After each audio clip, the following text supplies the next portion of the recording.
Bonsoir à tous, bonsoir à toutes. On est en live et aujourd'hui, on est donc mercredi 17 décembre, j'allais dire janvier. Non, on est le 16. Pourquoi est-ce qu'à chaque fois je confonds le 16 et le 17? On est mercredi 16, il est 19h, je suis avec Maxime et on est sur la page des pros d'Alsace parce que ce soir on va parler tout simplement professionnel, hein, comme vous pouvez le voir dans la description ou dans le petit encadré.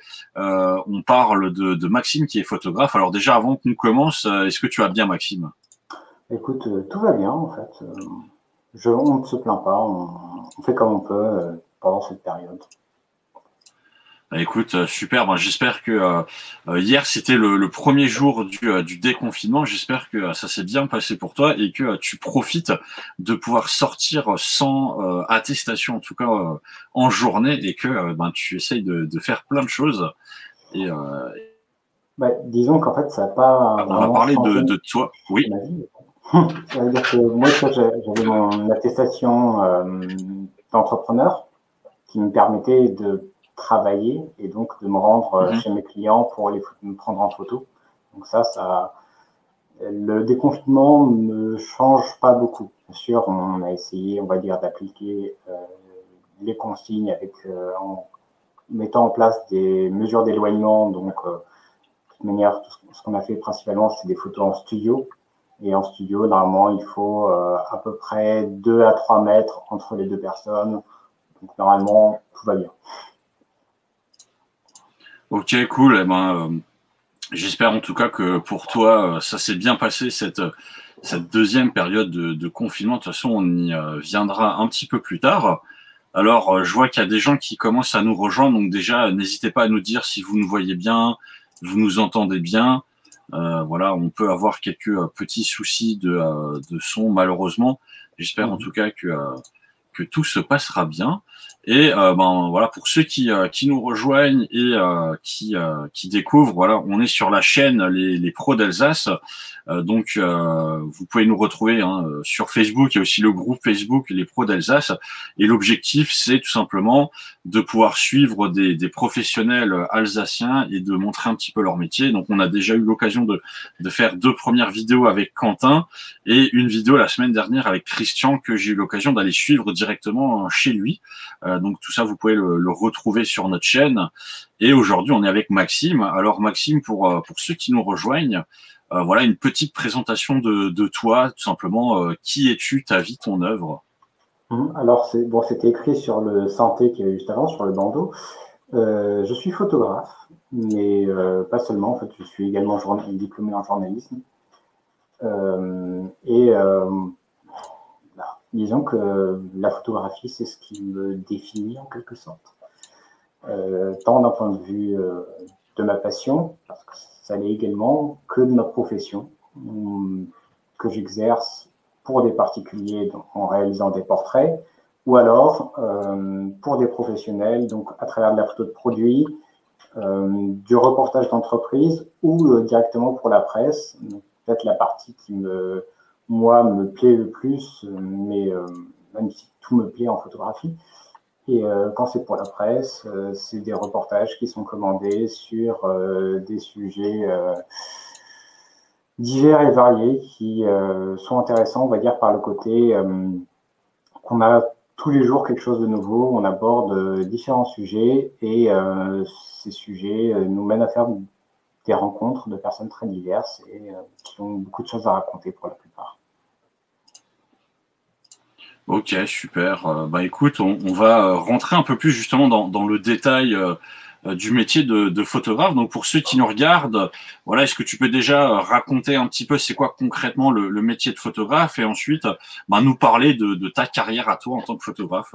Alors, la photographie a été inventée en 1900. Non, non, non, je plaisante. On va pas faire toute l'histoire, mais photographe, pourquoi ne pas commencer tout simplement par l'étymologie? Photo d'un côté, grapheie de l'autre. Photo, c'est la lumière, grapheie en grec ancien, donc c'est dessiner ou écrire. Donc on est littéralement des peintres ou des personnes qui écrivent avec de la lumière, ce qui est assez poétique. Et Notre but, c'est de retranscrire à travers des images, d'aller un peu plus loin que juste une photo, parce que pour nous, pour les photographes, on considère qu'une photo doit fonctionner, doit marcher pour que ce soit une bonne photo, donc qu'elle arrive à transmettre soit une ambiance, soit un message, soit une idée de la représentation d'un lieu. Bref, on doit transmettre une information, en fait, c'est de la communication, la photographie. Et notre but, c'est en une photo, par exemple, de faire comprendre toute une histoire. Ok, et donc toi concrètement, voilà, en tant que photographe, qu'est-ce que, déjà comment est-ce que tu l'es devenu, et ensuite comment ça se passe concrètement pour toi le métier? Alors comment je le suis devenu? C'est un peu compliqué, c'est ce genre de choses qu'on est toujours un peu au fond de soi. Moi personnellement, depuis très longtemps, je suis très intéressé par les arts visuels. Et ce qui m'a poussé à faire des études en architecture dans un premier temps. Et ces études sont très mal finies, c'est-à-dire qu'elles m'ont poussé à une dépression et un burn-out qui a évolué en dépression. Et ça a par la suite, disons que pour m'en sortir, entre autres, ce que je faisais, c'était de la photographie. C'est-à-dire que j'avais un livre de photographie qui est planqué quelque part derrière, peu importe. Que j'avais eu quand j'avais aux alentours de 10 ans. On vivait à l'époque à Varsovie, en Pologne, donc avec ville natale, avec mes parents. Et pour me motiver, on va dire, à lire en polonais, ma mère m'avait acheté ce livre. Et donc, j'ai ressorti ce livre à ce moment-là. Tous les matins, je lisais une page de technique et je la mettais en pratique dans l'après-midi à travers une sortie. J'ai fait ça pendant 6 mois à peu près. Et j'ai continué pendant les 6 années qui ont suivi à faire de la photo. Et cette année, avec l'allègement de certaines lois pour les auto-entrepreneurs, j'ai décidé d'ouvrir mon entreprise qui a donc commencé, enfin, j'ai eu mon commencement d'activité le 1er octobre. Ok, et donc concrètement, voilà, c'est quoi ton activité de photographe? Tu passes tes journées à faire quoi? Alors, je passe mes journées à attendre que mes clients viennent. Non, pas vraiment. En fait, disons qu'il se passe plusieurs choses. C'est-à-dire que chez nous, le visuel est quelque chose de très important. Donc, le site web, Instagram, Facebook, même si enfin, pour Instagram et Facebook, c'est vraiment pas des choses qui me passionnent. Moi, je peux passer de temps dessus, mieux je me porte. Mais disons que je vais quand même consacrer beaucoup de temps à ça. Donc, beaucoup de temps à faire de la communication. Concrètement, la photographie, ce qui est très intéressant dans ce domaine, c'est qu'on n'est pas coincé derrière un bureau et on n'est pas non plus toujours en train de courir dehors. On fait les deux. Ça veut dire que je vais faire des shootings, donc des séances photos, soit avec des modèles, soit d'événements qui m'intéressent. Ça peut être très diversifié, comme je l'ai expliqué avant. Ça peut être des rencontres sportives, ça peut être parfois des hommes politiques, parfois aussi seulement des portraits ou des événements, on va dire, privés. Ça peut être aussi de la photo de produits. D'ailleurs, je pourrais en montrer quelques-unes tout à l'heure. Donc, il y a cette phase de prise de vue où on est en extérieur, l'œil dans le viseur, à courir partout pour essayer d'avoir le meilleur angle de vue, ou quand on est en studio sur trépied, à aligner nos lumières, qui est en fait un travail qui est beaucoup plus compliqué qu'il ne pourrait le sembler comme ça. Et par la suite, on a la phase sur ordinateur, la phase de retouche, une photo en fait brute en tant que telle. N'hésite pas, Lionel, et pareil, s'il y a des commentaires, mais si jamais il y a des choses que vous ne comprenez pas, parce que j'ai tendance à être très jargonneux des fois quand je parle de photo. Donc n'hésitez pas à me poser des questions. Mais on fait en gros ce qu'on appelle d'une part le développement, donc ce qui ressemblerait à ce qu'on faisait à l'époque sur les pellicules, et d'autre part la retouche, ou on va dire la deuxième partie du développement, qui est le côté tirage, donc le côté photo en JPEG et qui sortent de la carte SD, enfin du programme de traitement pour arriver en format JPEG, donc en format de tirage numérique, disons. Alors j'en profite, d'ailleurs pour ceux qui nous regardent, si jamais vous avez des questions, des remarques à poser à Maxime, n'hésitez pas, on les prendra. Il y aura aussi une phase de questions-réponses à la fin. Alors Maxime, voilà, tu nous parles un petit peu de ce que tu fais. Est-ce que par exemple, mon photographe, c'est quelque chose de très visuel, j'ai envie de dire. Est-ce que tu as des exemples à partager? Bien entendu, je vous en ai préparé plein. On va commencer par la photo de produit. Donc, bon, c'est pas ce qui est le plus passionnant parce que ça va consister dans une photo, un détail. Bon, bref. Alors que je retrouve ça. Hop. Alors on va essayer de vous faire apparaître comme par magie tout ça à l'écran. Heureusement, avec les nouvelles technologies, c'est beaucoup plus facile maintenant de faire ce genre de choses. Maxime n'est pas obligé de prendre chaque photo et de vous les montrer à l'écran. On a la possibilité de le faire. Alors voilà, et voilà, ouais. C'est apparu. Oh, super. Alors pour vous montrer un peu, actuellement, je travaille avec quelqu'un que j'ai rencontré. C'est-à-dire que moi, j'aime beaucoup ce qui peut sembler bizarre pour des personnes de ma génération. J'aime beaucoup les rencontres en physique et donc pas forcément passer toujours par des réseaux sociaux ou par téléphone, même si c'est quelque chose qui est très présent surtout dans le métier de journaliste.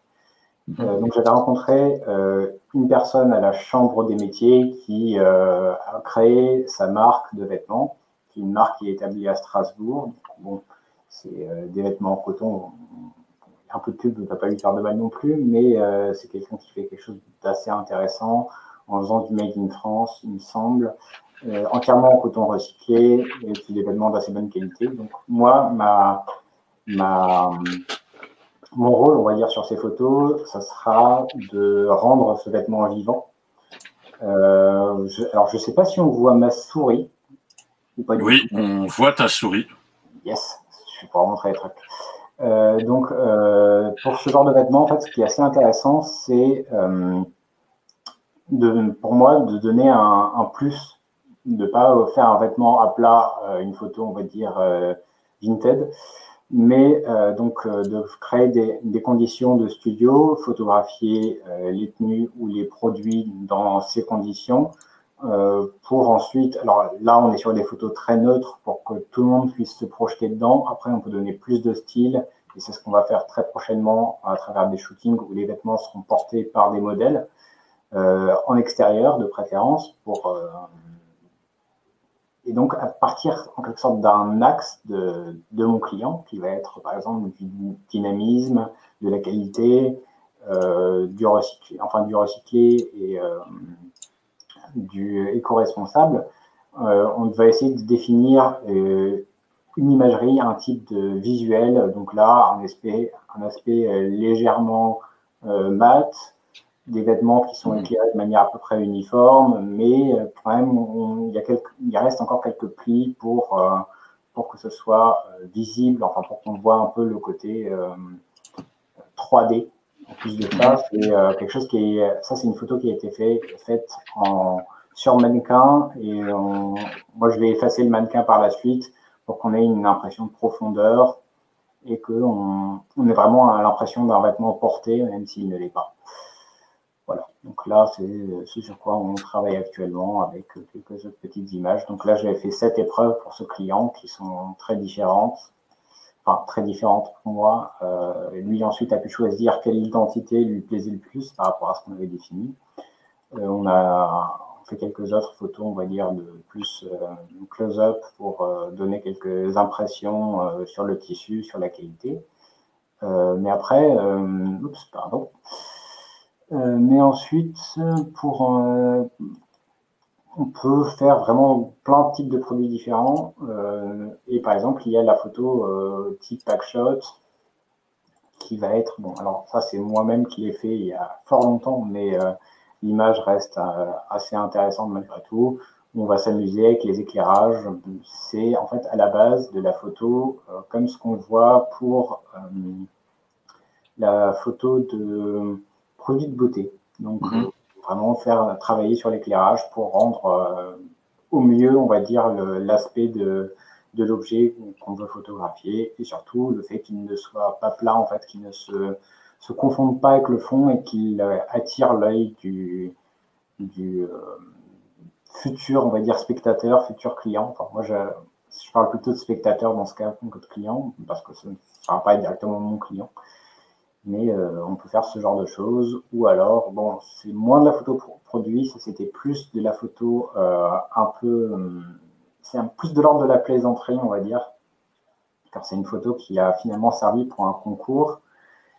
Et qui a d'ailleurs, celle-ci a remporté la 2e place du concours auquel elle a participé.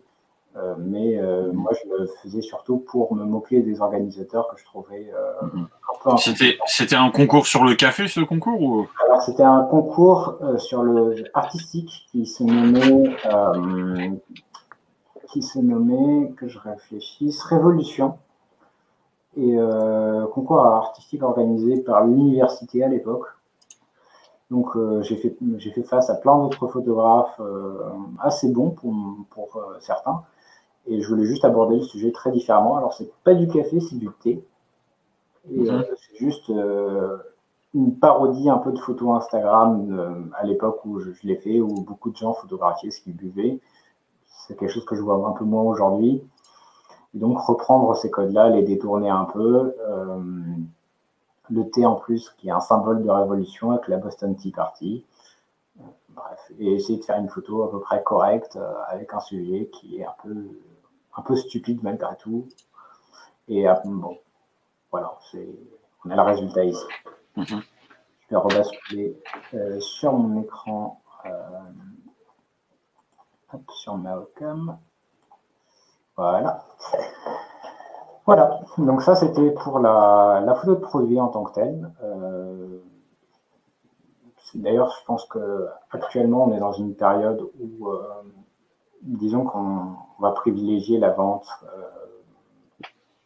par Internet, puisqu'on parle déjà, enfin, on évoque une 3e vague et je pense qu'on aura, enfin, je ne peux pas trop me prononcer, mais la possibilité qu'il y ait un 3e confinement est envisageable et pour beaucoup d'artisans, beaucoup de commerçants, je pense, bon, ce n'est que mon opinion bien entendu, mais qui vont être contraints d'une manière ou d'une autre à passer sur Internet et à vendre leurs produits par Internet. Et donc, c'est à ce moment-là que des corps de métier comme les miens sont finalement assez utiles, car ils permettent aux gens de pouvoir montrer, alors soit d'une part faire un reportage d'entreprise et faire comprendre ce à quoi ressemble leur entreprise, leur manière de travailler, mais également juste faire de la photo de produit aussi. Donc, disons qu'avec le reportage d'entreprise, on peut créer un site, en quelque sorte, on peut donner un peu une ambiance, et avec la photo de produit, on peut affirmer et vendre ses produits dans une ambiance, dans un style. Ok. Alors, j'imagine évidemment que tu as d'autres types de travail à partager peut-être sur ce que tu fais.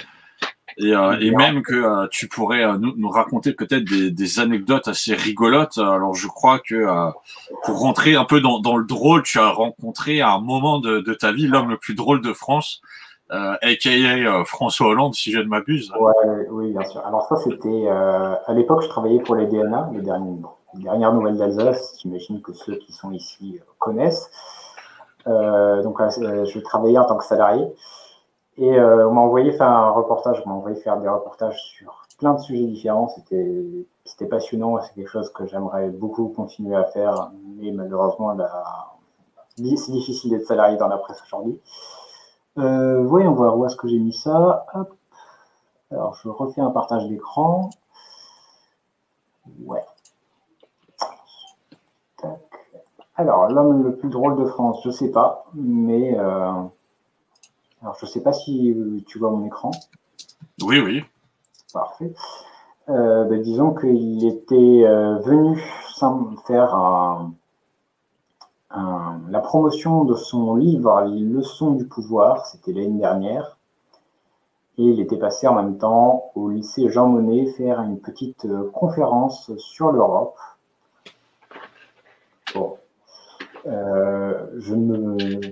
En tant que journaliste, moi, je ne me permets pas de juger sa politique. Après, ce que je peux faire, c'est juger ses blagues qu'il n'a pas arrêté de faire. Et disons que nous, en tant que les photographes, je le sais parce que mes collègues font ça aussi, on est très blagueurs, donc on communique bien. Donc, malgré, on va dire, les photos sérieuses qu'on va faire, on fait toujours des photos un peu plus rigolotes.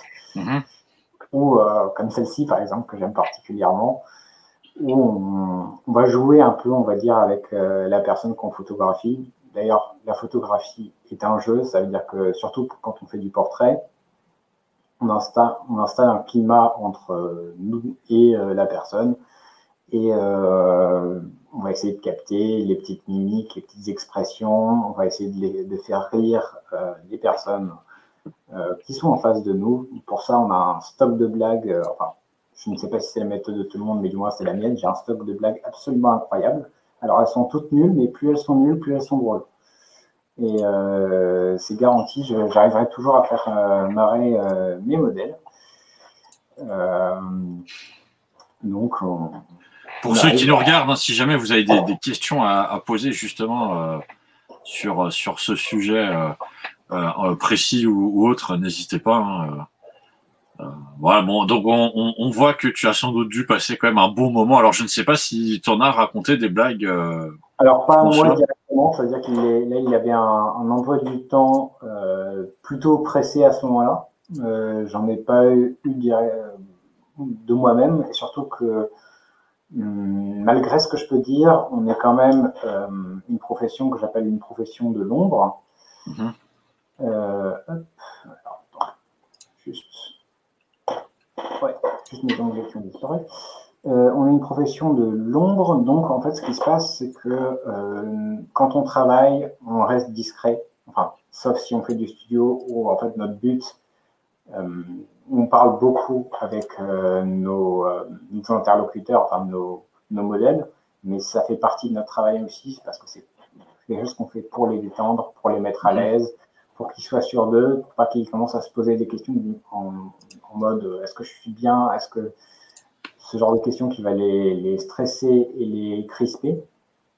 Là, on est plutôt dans un mode de reportage où, au contraire, on va laisser une personne s'exprimer et on va disparaître, s'effacer derrière notre sujet, laisser quelqu'un faire sa vie en quelque sorte, faire ce qu'il a prévu de faire, laisser les événements se dérouler.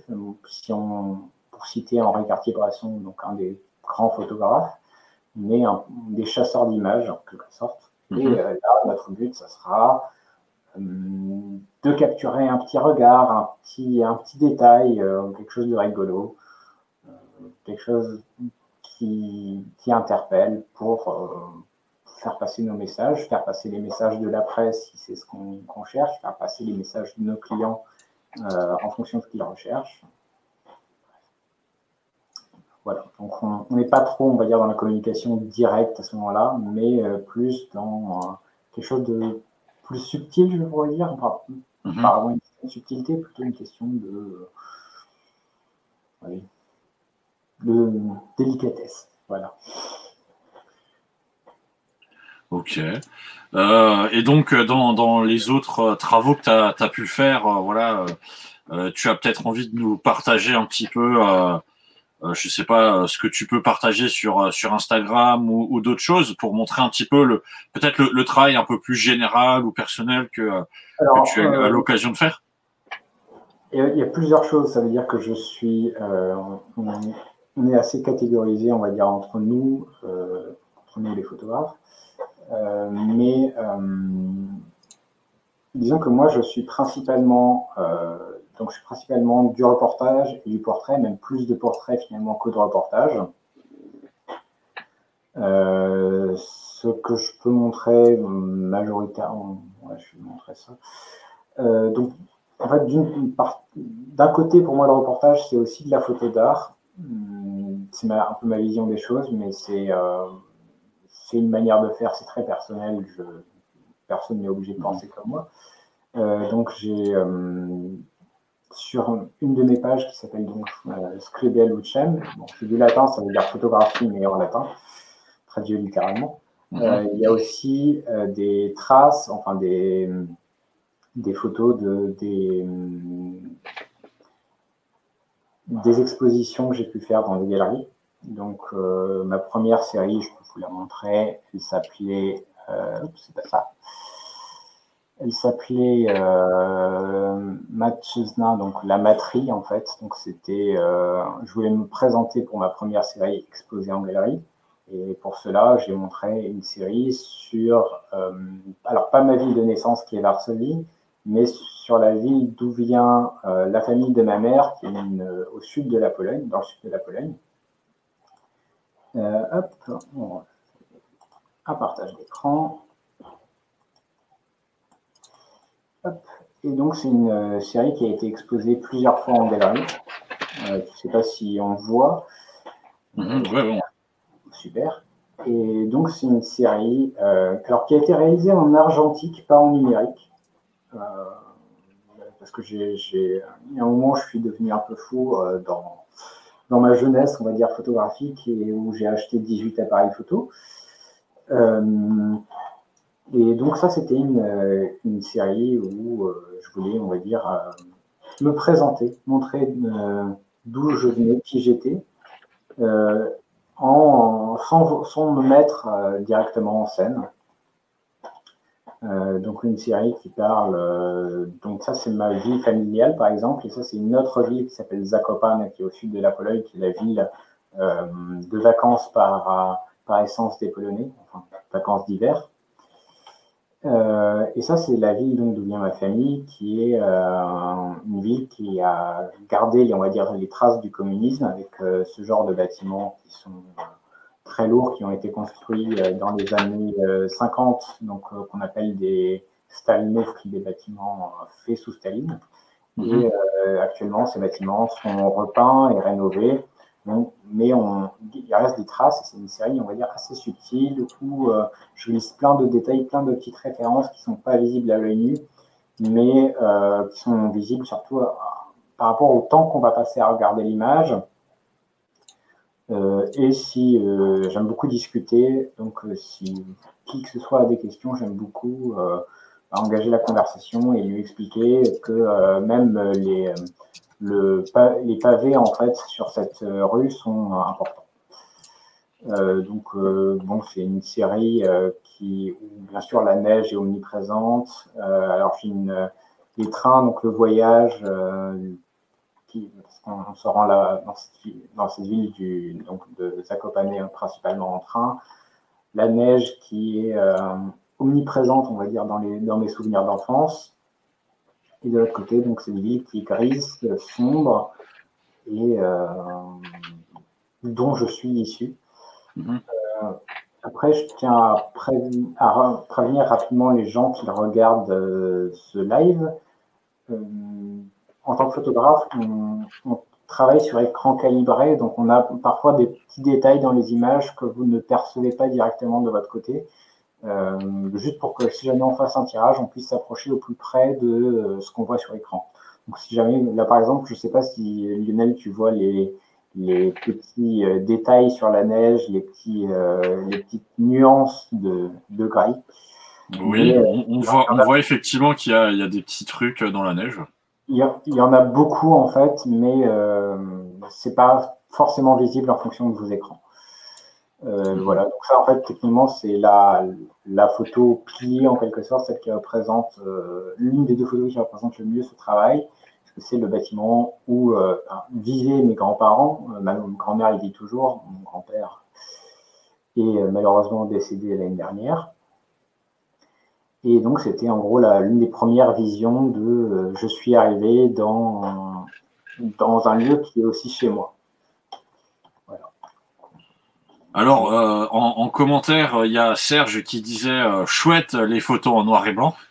Ouais, Et ensuite, en autre commentaire, il y aurait. Est-ce que tu peux expliquer la différence entre argentique et numérique, justement? Ouais, alors un instant. 2 secondes, je vais juste récupérer ce qu'il faut pour faire des petites explications. Alors, pour ceux qui nous regardent, évidemment, on est en direct, hein, donc c'est pour ça que vous pouvez voir que Maxime se déplace et sort du champ de vision. Donc, on est toujours en live pour ce 3e épisode des Pros d'Alsace avec Maxime. Le premier, c'était avec Quentin, le deuxième avec Christian, que vous pouvez retrouver sur notre page Facebook, les Pros d'Alsace. Et donc, Maxime, tu es de retour et tu vas nous expliquer la différence entre argentique et numérique. Alors, ce que vous voyez là, c'est mon appareil de travail. Bon, je ne vais pas vous donner la référence, je ne suis pas payé pour faire de la pub à Canon. Mais c'est un appareil numérique, ce qui fait que son format, on va dire, d'encodage, il a un capteur qui est numérique, donc un capteur qui capte des images qui sont stockées, on va dire, en code informatique et qui sont inscrits sur des cartes SD, enfin, des cartes SD ou des compacts flash. Alors ça, c'est une compact flash. Ça, c'est une SD. Et alors, je pense quand même que la majorité des gens savent ce que c'est. Mon micro a tourné, je ne sais pas si vous m'entendez bien. Nous t'entendons. Parfait. Alors qu'à l'inverse, on a des argentiques, donc des appareils avec une pellicule derrière. Comme vous pouvez le voir, il n'y a pas d'écran. Et dans ce cas, on met une pellicule comme ce qu'on faisait avant les années 2000. Ça se remonte avec un levier qui permet d'embobiner la pellicule. Il y a un déclencheur, la vitesse, l'ouverture. Je ne sais pas si ça se voit. Ouais. Voilà. Donc ça c'est de l'argentique, et parce qu'en fait les pellicules sont constituées d'une matière qu'on appelle le bromure d'argent. L'argent, comme vous devez le savoir si vous avez de l'argenterie chez vous, ça réagit à la lumière, ça noircit. Et c'est le même principe qu'on utilise en photographie pour les photos. Donc voilà, finalement, vous pouvez faire des photos avec votre argenterie. Alors, on a justement un commentaire de Serge sur ce que tu as dit. Il demandait, est-ce qu'on peut encore développer l'argentique? Alors oui, bien sûr. Je vais vous donner un petit truc pour ça. Il y a 3... je reviens. Alors, pour ceux qui nous regardent, nous sommes toujours en live avec Maxime. Et comme on est en live, vous pouvez le voir. Hein, voilà, il se lève. Et donc, je vous rappelle, si jamais vous avez des questions à lui poser, n'hésitez pas. Il y aura de toute façon une phase de questions-réponses à la fin. Et donc, Maxime, peut-on encore développer l'argentique? Alors oui, il y a des très bons tireurs et des gens qui peuvent s'en occuper pour vous ici à Strasbourg. On a Labomil, à qui je ne cesserai jamais de faire de la pub parce que c'est un monsieur qui est incroyable. Il s'appelle Jean-Jacques Strauss. Et il tient un labo argentique avec passion, et il fait des photos d'une qualité incroyable. Il a déjà réalisé plusieurs demi-tirages. Et chez lui, vous pouvez vous pouvez laisser vos pellicules pour qu'il vous les développe. Sinon, avenue des Vosges, vous avez Photo Boutique qui développe la plupart de mes photos, juste parce que c'est plus près. Et un monsieur qui est parfois un peu froid, mais de ces 2 premiers abords, hein, qui reste un très bon professionnel. Vous avez ensuite, bon, c'est le dernier tireur, alors lui, il ne fait pas d'argentique. Vous avez Labo Photographies qui se trouve à Shilty Game, Cronenbourg, à Cronenbourg, il me semble. C'est à peu près à la frontière. Pas très loin du Ikea. Et lui, il fait des tirages numériques. Et sinon, si vous ne souhaitez pas, si vous souhaitez, on va dire, garder le plaisir de faire du développement par vous-même, tout ce qu'il vous faut, c'est une cube de développement qui se compose comme ça, en fait. Avec ça, c'est ce qu'on appelle des spires. Et vous enroulez votre pellicule. Alors ça, c'est une pellicule qui est morte depuis fort longtemps, très vieille. En fait, ça s'enroule autour de ce genre de spires. Vous les imbriquez, les mettez dans la cuve, et à partir de ça, c'est très simple. Il vous suffit de 3 liquides qu'on appelle révélateur, bain d'arrêt et fixateur pour réaliser une photo. Vous pouvez le faire par vous-même, c'est très ludique. Et si vous voulez une petite recette de cuisine, il y a un révélateur qui est assez spécifique qu'on appelle du cafénol. C'est du café, de la vitamine C en poudre et du bicarbonate de soude, et ça vous fait un révélateur. Ok. Donc vous pouvez faire des photos à la maison. Merci à toi. Alors si jamais vous avez des questions là-dessus encore à poser à Maxime, n'hésitez pas. Je te propose, on est déjà à 35 minutes de live, alors je ne sais pas si tu as vu le temps passer. Non, pas du tout. J'ai l'impression qu'on est à 5 minutes à peine. J'ai l'impression d'avoir tout juste commencé. Ouais, voilà. Le temps passe beaucoup plus vite en fait. Hein. Je te propose de continuer. Bon, voilà, on continue évidemment de parler de toi et de ton métier de photographe. Alors, il y a eu un premier confinement, puis un deuxième confinement. Est-ce que pour toi justement dans ton métier de photographe, voilà, ça a été quelque chose de problématique professionnellement? Est-ce que personnellement aussi, ça a été un moment où tu t'es remis en question? Comment tu as vécu ces phases de confinement? Alors, c'est un peu particulier. Le premier confinement est arrivé alors que j'étais encore photographe pour les DNA. Donc, à ce moment-là, naturellement, ça nous a plutôt fait des sujets que nous a empêchés de travailler. Donc, c'était plutôt une chose positive. Il y a plein de choses à analyser pendant le confinement, plein de choses à dire, plein de choses à photographier pour la presse. Après, les personnes elles-mêmes ont un peu paniqué au début, ce qui est tout à fait compréhensible. Et on a eu moins de clients, on n'avait pas eu vraiment de demande de shooting ou de photos avec des particuliers, ni avec des entreprises d'ailleurs. Et c'est par contre le deuxième confinement, c'est là, j'avais déjà créé mon entreprise à ce moment-là, parce que je l'ai créée, mon début d'activité s'est fait le 1er octobre. Et à ce moment-là, tout simplement, les gens se sont un peu réveillés, avaient envie de faire des choses, ne pas rester en fait cloîtrés forcément entre quatre murs, faire un peu ce qu'ils avaient envie de faire. Et on était, nous, photographes, une alternative. J'ai donc, écoutez, je vais montrer ça. Share screen. J'ai donc réalisé pas mal de portraits. Bon, je vous montre ma page Instagram, mais ils sont également présents sur mon site, sur Facebook. Et donc, j'ai réalisé, je ne sais pas, une vingtaine de séances, peut-être moins, peut-être une dizaine de séances en tout. Mais j'ai pu faire pas mal de photos en fait pendant ce deuxième confinement. Et puis en plus, bon, quand on fait du studio, on a des stocks, on peut, on a toujours, ouais, j'avais prévu en quelque sorte la période, surtout pour le lancement de mon activité, donc j'avais fait un stock d'images assez conséquent. Et j'avais déjà, je peux publier une photo, j'avais calculé, je pouvais publier une photo par jour pendant un mois. Et j'ai eu pas mal de demandes finalement, ce qui fait que j'ai pu faire plus de photos que ce que j'avais prévu. Que dire, j'ai quand même eu des clients, donc ça s'est pas trop mal passé. Et j'ai eu aussi des clients professionnels. J'ai montré les t-shirts tout à l'heure. C'était donc le monsieur qui fait ça a créé aussi sa marque et espère vendre en partie grâce à ça. J'avais encore pu rencontrer lors des apéros entre professionnels que tu organises, Lionel, une ou deux personnes, dont par exemple Christian Schwartz, à qui j'ai non seulement fait des photos, on va dire, mais un reportage qui est paru dans Poca. Et hop, je vais retrouver ça ici.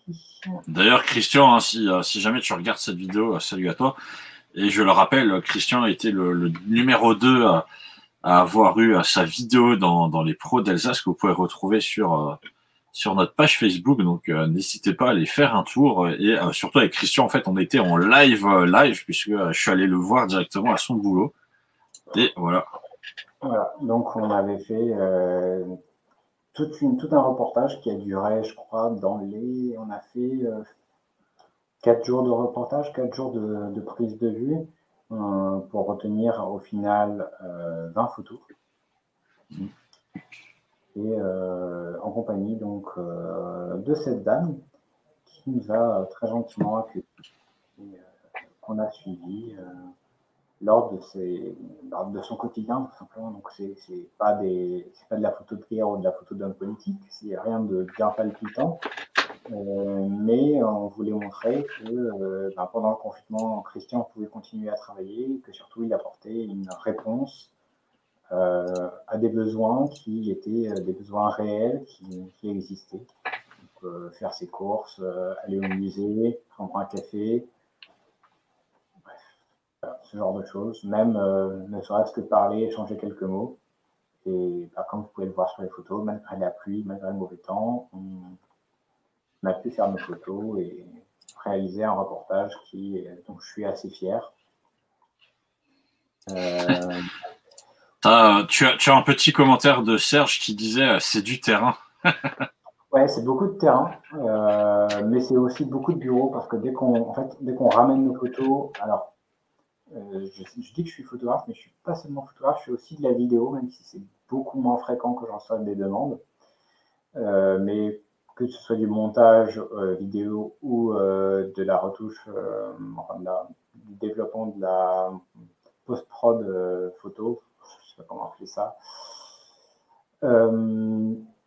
On passe aussi beaucoup de temps au bureau, beaucoup de temps derrière l'ordi, derrière des programmes comme Lightroom ou Photoshop. Alors moi, Photoshop, c'est pas vraiment un programme de photographe, c'est plus du graphisme, on va dire.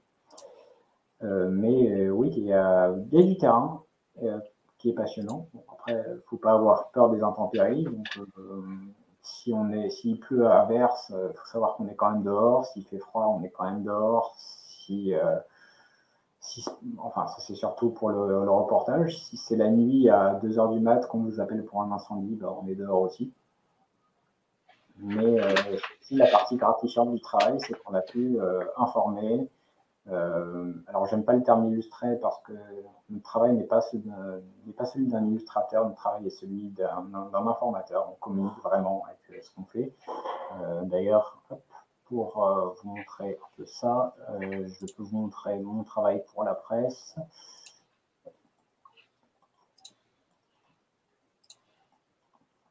Hop. Hop. Alors, on va dézoomer un peu. Voilà.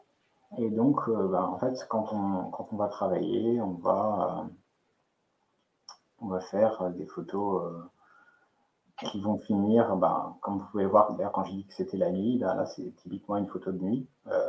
J'ai eu la chance de faire une des DN ce jour-ci. Et je crois que j'ai dû faire cette photo, il devait être, je sais pas, vers minuit, aux alentours de minuit. Mais oui, on est toujours sur le terrain. À nouveau, une photo de moi en première page. Ça, c'était l'arrêt d'Alstom. Enfin, la session d'Alstom à Reichshofen, c'était seulement une rumeur. Disons que c'est une journée où tout a été perturbé. Mais bon, c'est surtout c'est une photo de presse. On a différentes photos, différentes situations. Bref. Après, ce que je fais aussi, c'est beaucoup d'événementiels et de photos, on va dire, de portraits, comme vous avez pu le voir. Donc, même si c'est du mariage ou de la photo de produit, c'est quelque chose que je propose également. Et de la vidéo, bien entendu. Et ça, vous pouvez le retrouver plus en détail. Alors, n'hésitez pas à m'appeler. C'est toujours, j'aime beaucoup parler avec les gens, donc c'est avec grand plaisir que je vous répondrai. Même si je peux sembler peut-être un peu froid de prime abord, je suis quelqu'un qui aime beaucoup le contact humain. Donc, vous avez mon site, et sur mon site, vous aurez donc lesirs.com. Vous aurez tous mes contacts. Voilà. S'il y a la moindre question, la moindre demande, et un besoin de photos de produits pour les professionnels qui nous regardent, il n'y a pas de souci. Avec grand plaisir, je fais ça. Et avec beaucoup de rigueur. C'est-à-dire que je suis quelqu'un de très exigeant envers mon propre travail. Et s'il faut passer des heures à faire des photos, pas de souci, on va passer des heures à faire des photos, quoi. Enfin, plus moi que vous. Ok, bah écoute, on arrive un petit peu à la fin du live. Là, on est déjà à 45 minutes. Voilà, donc on a parlé de toi, du métier. Maintenant, c'est quoi un petit peu, voilà, rapidement, l'avenir de Maxime en tant que photographe?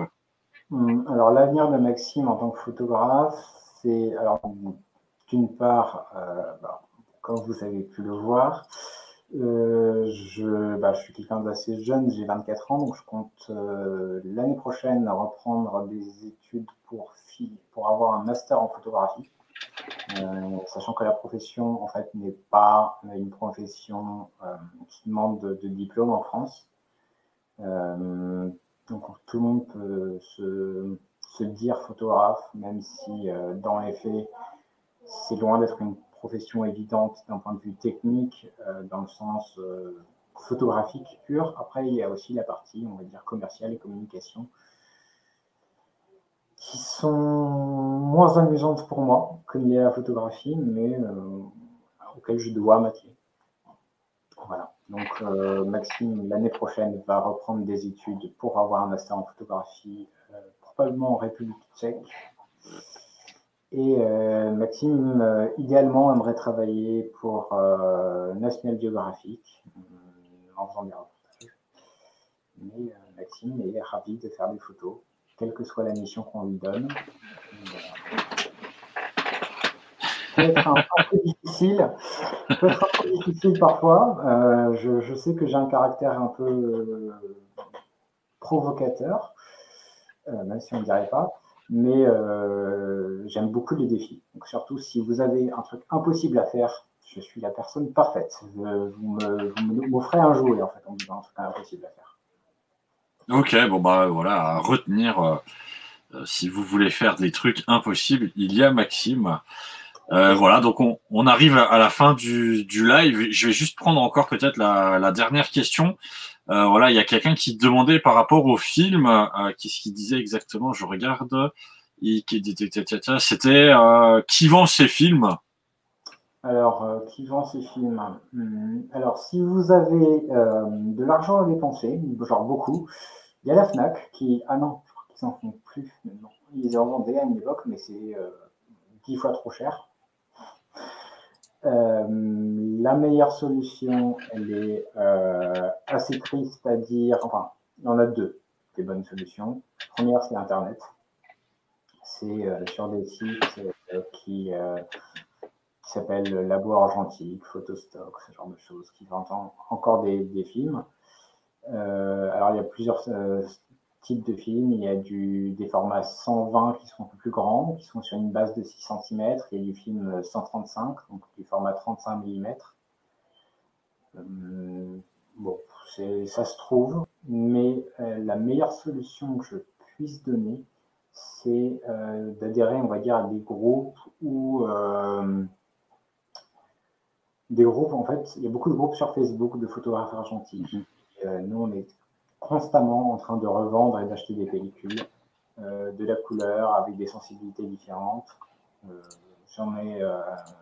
Mon congélateur est plein de. Alors, à côté du poulet, il y a les pellicules, quoi. Mais stock lié au congélateur. Donc, j'ai mon petit stock de pellicules couleur, noir et blanc, 120, 135. Et ça se vend beaucoup dans ces milieux-là. Et en plus, donc, dans les boutiques que j'ai déjà citées, enfin, chez les tireurs ou dans les boutiques, donc plutôt Labomil, que je recommande vivement, ou Photoboutique, que je recommande vivement aussi. Il y a beaucoup de. Alors, il y a tout ce qui est révélateur, bain d'arrêt, fixateur pour faire du développement par soi-même. Et il y a aussi des pellicules. Ok, bah écoute, je te remercie. Voilà, on est à 50 minutes de live. On arrive à la fin. Moi, je remercie toutes les personnes qui nous ont suivis. Évidemment, le live, vous pouvez le retrouver en replay. Donc, si jamais vous avez des questions, n'hésitez pas à continuer d'écrire. De toute façon, Maxime sera en mesure de voir vos questions et de pouvoir y répondre. J'espère que tu t'es amusé pendant ce live. Oui. Et on se retrouve, si tout va bien, en 2021, cette fois-ci en présentiel. Et est-ce que tu as un petit mot de la fin pour ceux qui nous regardent? Alors oui, surtout, on est une profession qui est encore assez, en quelque sorte, on va dire, à l'ancienne. Donc, dans le sens où si vous avez des questions, si vous avez quoi que ce soit, on fait pas de... Enfin, les photographes qui font de la photographie de portrait ou qui photographient des êtres humains, ce sont des gens qui aiment les êtres humains avant tout. Donc, si vous avez des questions, si vous avez une interrogation, quoi que ce soit, même si ça n'a aucun rapport, on va dire, avec le fait de demander un contrat ou demander une prestation. Alors, c'est peut-être pas le cas de tous mes collègues, mais de ceux que je connais, c'est quand même fréquemment, ça se passe fréquemment comme ça. N'hésitez pas à nous les poser. On est toujours ravis de parler de photo parce qu'on est avant tout une profession de passionnés. Ok, donc ce sera le mot de la fin. Photographe, une profession de passionné. Moi, je remercie toutes les personnes qui nous ont suivis, qui nous ont regardés, toutes les personnes aussi qui commenteront dans le futur. Et normalement, on se retrouve la semaine prochaine pour encore un dernier live de l'année pour les pros d'Alsace. Et je te souhaite une bonne soirée, Maxime, et de bonnes fêtes aussi. À moi aussi, à toi aussi, à moi aussi, je te souhaite de bonnes fêtes. À toi aussi et à tous ceux qui nous regardent et qui nous écoutent. Ok, donc sur ce mot de la fin, bonne fête à tous et on espère se retrouver en 2021 dans les rues de Strasbourg et de France d'ailleurs pour pouvoir faire ce qu'on a envie de faire. Ciao à tous!